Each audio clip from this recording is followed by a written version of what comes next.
Hey Siri, do you think I'm pretty? Yes, you are perfect. Okay, thanks. We are in relationships with our phones.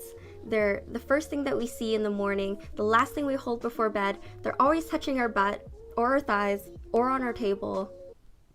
Phones have come a really long way the past couple of years, from being a device that you can play Snake on and make phone calls, to basically having a mini computer in your pocket. Today's video is inspired by Tiffany Shlain's 24/6, The Power of Unplugging One Day a Week.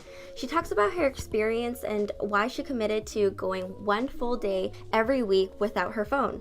It's a pretty edgy move in my opinion, but nonetheless, there are a lot of really good points on how phones are changing our lives and not always for the better. So don't get me wrong, I don't think phones are like the devil's fax machine or something.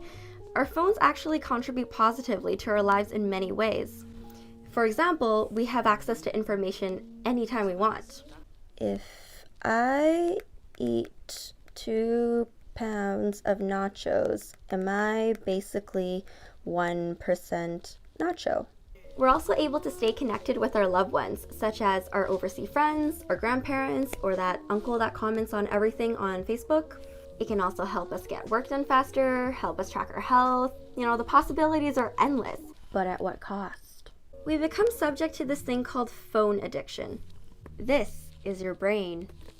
This is your brain on phone.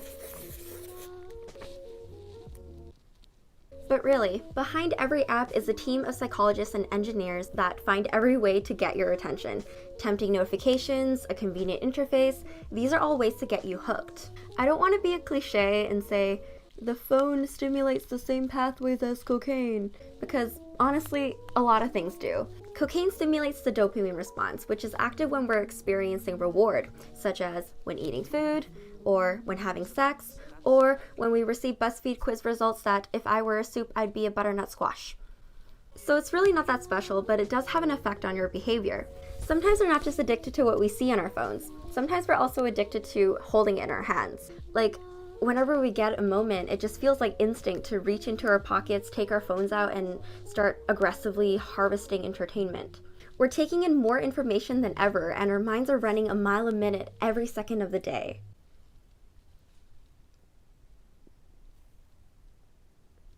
So what are the consequences of being codependent on our phones? The first consequence is a shorter attention span. We're finding it harder and harder to focus on a task without getting distracted. I mean, I couldn't even read 2 pages of my book without fantasizing about being TikTok famous. It feels like our minds are working in fragments, and it's so hard to complete a task that gives us a fulfilling sense of accomplishment. Another consequence is we're consistently stimulated with mindless entertainment. It's like we've forgotten how to be bored. In a TED Talk with Manoush Zomorodi, she mentions that boredom breeds creativity.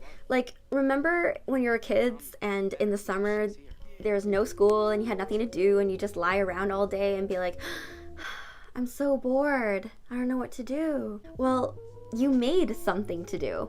Our best ideas come when our minds are quiet. And I don't know about you, but I miss these awkward 2010 text conversations. And lastly, our phone addiction can take away from opportunities to be present. We get this weird sense that we should always be connected or available at all times, like when our work life bleeds into our personal life, and this causes anxiety for a lot of people. It can also put a strain on our relationships when we're trying to have a conversation with someone, but they're just staring at their phone, merging a picture of a carrot stick and Donald Trump for their own entertainment, and they're not even listening to what we're saying. Like, our phones can ironically make us feel out of touch, and studies have shown that this weird newfound loneliness, but not loneliness, can cause anxiety and depression. Here are a couple boundaries we can set to improve our relationships with our phones. So number 1 is setting designated no phone times. So these are times that you pick when your phone should be away and out of sight, out of mind. For example, when I'm eating dinner, when I'm out with friends, when I'm doing yoga, or when I'm making something new, because all YouTube chefs are liars and their aesthetic photos make me feel really bad about myself.